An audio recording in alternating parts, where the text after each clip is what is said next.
Olá, bem-vindos ao curso de Licenciatura em Química da Univesp. Hoje, na aula número 13, para a disciplina de Planejamento para o Ensino de Química, a gente vai começar a fazer uma outra discussão. Você lembra que até na última aula da semana anterior, a gente fez uma espécie de revisão parcial, que a gente estava fazendo a discussão do planejamento, algo ainda um pouco mais amplo, mostrando os tipos de planejamento que a gente tem: plano de atividade, o plano da disciplina e o plano de aula propriamente dito, e fazia parte de um projeto político-pedagógico que era um planejamento muito maior que envolvia a instituição como um todo. Então, dada essa discussão, e acho que já ficou claro para vocês a importância, a relevância do planejamento para a realização da sua prática profissional na sala de aula do ensino de Química, a partir dessa semana a gente vai começar a fazer uma discussão mais específica do que a gente chama de sequência de ensino e aprendizagem ou sequência didática. Vai depender do autor, vai depender do livro que você encontrar esse material. Então, a gente vai iniciar essa discussão dando uma olhadinha em um modelo que é a gente pode dizer que é o modelo que predomina, né? Na maior parte das aulas ele segue um pouco essa estrutura, que em geral as pessoas tendem a chamar de modelo tradicional, que seria iniciar essa aula com uma exposição, depois na sequência a gente tem o estudo, logo em seguida o exercício e depois a prova ou a avaliação, a verificação. Então aqui tem um exemplo do que seria esse modelo tradicional para uma aula expositiva. Então a gente tem aqui, no caso da aula expositiva, a gente inicia a comunicação da aula, ou seja, o professor vai introduzir o assunto, o tema, o conteúdo que ele vai trabalhar de fato naquela aula. Na sequência, os alunos individualmente vão acompanhar todo esse conteúdo no livro didático, né? Então vão fazer leitura, vão ver textos que tem lá não só de definições dos conteúdos que estão sendo trabalhados, de conceituação disso, mas às vezes tem um material para complementar, né? Para agregar um pouco mais de informação.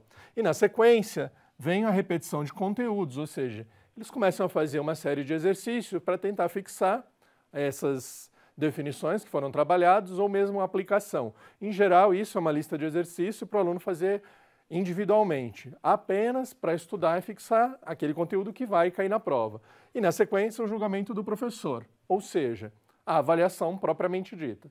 Então, vai realizar uma prova, em geral uma prova escrita, o professor atribui uma nota e ele comunica para os alunos. Como esse é o modelo que predomina, a gente pode levar também para outras situações, outras formas de organização do ensino. Vamos dar uma olhadinha aqui na próxima tela, que a gente então tem agora uma situação de organização que é chamada de estudo do meio. Então, no estudo do meio, veja, a maneira de organizar e articular essa aula já é um pouquinho diferente daquela sequência anterior que a gente viu. Então, vai iniciar, né, com uma atividade para tentar motivar, a partir de um tema que está relacionado com a situação, vai tentar buscar uma situação que vai despertar interesse por algo que seja conflitante em relação àquele conteúdo, para tentar chamar a atenção desse aluno para aquilo. Na sequência, né, vai ter uma explicação com perguntas ou problemas que o professor pode colocar em relação a isso, ou os alunos. Depois, na sequência, quais as respostas, né, diante dessas perguntas, desse questionamento que o professor fez em relação a que hipóteses os alunos poderiam ter levantado em relação ao problema que foi apresentado. Depois disso, uma seleção, né, de fontes de informação, ou seja, qual é a situação, onde a gente pode buscar informações para tentar entender, para tentar ter uma melhor compreensão ou pensar em maneiras de resolver esse problema que está posto. Posto ou feito isso, a gente vai para uma etapa que é coleta, seleção e a classificação dos dados, ou seja, vai fazer uma pesquisa, vai realizar uma atividade experimental, vai coletar esses dados, esses dados precisam ser analisados para poder selecionar o que de fato é pertinente, que pode ajudar a resolver a situação, explicar o problema ou não. E na sequência, uma generalização das conclusões. Então, desenvolveu toda a atividade, aí você vai tentar convergir, encerrar toda essa discussão. E aí, expressão e comunicação, ou seja, pode ser através de um relatório, como vocês já têm discutido em outra disciplina, de prática de ensino, pode ser através da fala, através de discussão e tudo mais. Mas é uma maneira também, então, de você organizar. Veja, a gente ainda tem aquele modelo tradicional de introduzir um assunto, o aluno estuda, depois ele faz a fixação disso e uma avaliação. Mesmo para uma aula teórica expositiva, que foi a primeira sequência, e agora para uma outra sequência, uma outra forma de organização, que seria o estudo do meio. Então, aí a pergunta que a gente pode colocar, para tentar começar a problematizar essa situação, na qual foram apresentadas, então, duas situações diferentes, apesar de estar usando o mesmo modelo, é a diferença entre as duas propostas? Ou seja, será que além, né, do óbvio que seria, no caso da primeira sequência, é uma sequência muito mais simples, muito mais curta, o professor vai preparar a aula dele, expõe, transmite aquele conteúdo, o aluno reforça e reitera isso através do livro didático, seguindo, porque muitas vezes aquela aula segue o livro didático, faz os exercícios para fixar o conteúdo e tem uma avaliação. No segundo caso, a gente vai ter uma outra forma de organização, mas também não foge muito disso. Por quê? Porque mesmo abrindo possibilidades para que os alunos levantem hipóteses, suponham algumas outras situações, busquem outras fontes de informação que não só o livro didático que está sendo utilizado na aula e também falem a informação daqueles conteúdos que o professor transmitiu, ele pode propor ou diferentes tipos de protocolo para tentar buscar informações e tudo mais. E depois, seleção de tudo isso, resolução desse problema, tentar convergir para um ponto.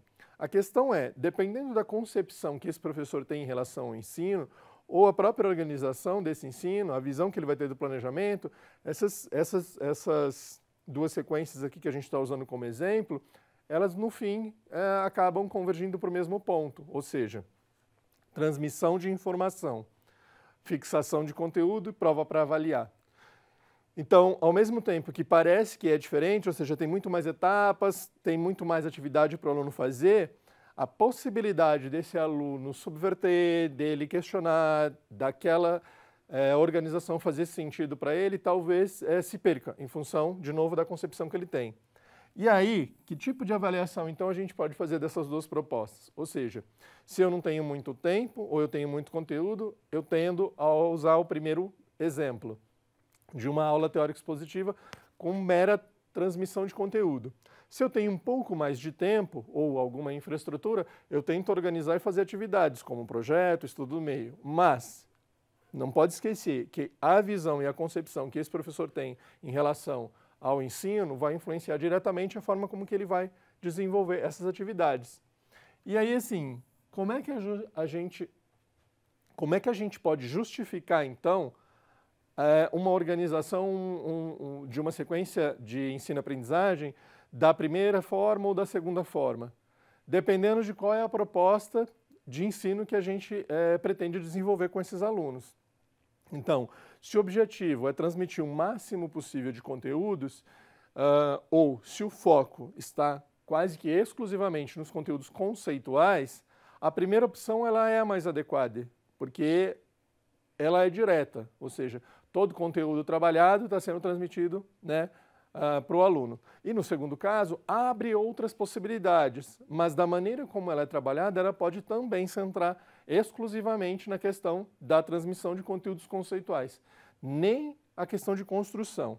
Então, o que eu vou sugerir é que, diante desses questionamentos, a gente faça, a partir dessa aula, ao longo dessa semana, a análise de algumas outras sequências. Na verdade, eu vou sugerir 4 sequências que a gente está utilizando, né, que é proposta na bibliografia, no livro do Antoni Zabala, sobre a prática educativa. Então, a gente pegou essas sequências desse material para poder fazer essa análise, essa discussão com vocês ao longo, então, dessa semana. Então, hoje a gente começa a discutir um exemplo e depois, nas outras aulas, a gente vai discutir os outros exemplos para tentar dar mais subsídios para que vocês tenham um melhor entendimento de como organizar e do porquê fazer as escolhas, para que depois a gente possa pensar em produzir mesmo essas aulas. Então, aqui tem um exemplo, né, que a gente vai chamar aqui de sequência 1, onde começa com a comunicação da lição, aquela primeira etapa. Então, esse professor vai expor um tema, e enquanto o professor está expondo, olha lá, os alunos tomam nota. Eu estou chamando a atenção porque, nesse momento, além do professor estar falando, o aluno está fazendo alguma atividade, alguma ação. Mas a gente vai guardar isso para discutir um pouquinho mais para frente. O professor vai abrir espaço durante a aula para que os alunos possam fazer algumas perguntas e, oportunamente, ele pode responder algumas delas, nem todas. Quando acaba tudo isso, ele vai definir o que do tema vai ser importante cair na prova. Então, quando os alunos perguntam, depois que ele quase que termina toda a aula, assim, mas o que cai na prova? O que é mais importante? Exatamente dentro desse tipo de modelo, ou seja, de tudo que está sendo trabalhado, na verdade, não é tudo que vai ser avaliado. Logo na sequência vem aquela etapa do estudo seguindo o livro-texto. Então, cada aluno vai utilizar diferentes materiais a partir do livro. Ele pode fazer um resumo, ele pode fazer uma síntese, ele pode organizar quadros, tabelas para tentar, né, por tópicos, chamar ou destacar de alguns conteúdos que estão sendo trabalhados para se preparar para a prova. Na sequência, bom, já que ele tem a síntese e o resumo de tudo isso que foi trabalhado, o que ele vai fazer? Individualmente, ele vai tentar memorizar esses conteúdos, porque é isso que vai cair na prova. E como esses meninos já estão nessa etapa, né, quando você está trabalhando química, eles já estão no ensino médio, eles já têm uma longa trajetória na escola, o que significa que eles já desenvolveram alguns mecanismos de perceber, quando o professor está dando aula, o que é mais importante ou não. Então, no momento que a gente está falando aqui, às vezes o tom de voz aumenta, então é um indicativo de que aquele conteúdo ou aquelas palavras que eu estou ressaltando, né, eu estou aumentando, são mais importantes. Quando você volta de novo com o mesmo termo, fica, né, repetindo aquilo, também é mais um indicativo de que aquilo deve ser importante. Então, o aluno, ao longo da trajetória escolar, desenvolve esses mecanismos. Ele tem clareza do que cai ou que não cai na prova. Então, o que ele precisa é memorizar isso para ter um bom resultado durante a avaliação. Na sequência, vem a tão esperada prova ou exame. Ou seja, então a classe toda está lá perfilada, sem material de consulta, e tem uma hora para responder as perguntas ou exercícios que foram colocadas. O professor, na avaliação, vai corrigir o resultado, os valores que foram obtidos, as respostas que foram dadas, de acordo com o gabarito que ele estabeleceu, para o geral da sala, e vai comunicar esses resultados para os alunos. Então aqui a gente tem uma situação, né, que a gente está chamando de sequência 1, muito parecida com aquele modelo do primeiro exemplo que a gente deu, que a gente estava chamando uma organização tradicional. Aqui agora, nesse quadro, a gente vai tentar sintetizar um pouquinho esse exemplo da sequência 1. Veja bem, na primeira etapa da comunicação da lição, o que predominou? Conteúdo conceitual, ou seja, definição, conceituação, aquilo que ele precisava decorar, memorizar para fazer a dita da prova. No momento do estudo individual, que é parte do aluno, o aluno está tentando memorizar os conceitos, porque são esses conceitos que vão cair na prova. Apesar dele fazer exercício, fazer síntese, fazer tudo isso, essas ações ou esses procedimentos, essas habilidades que ele está desenvolvendo, elas não são objetos de ensino.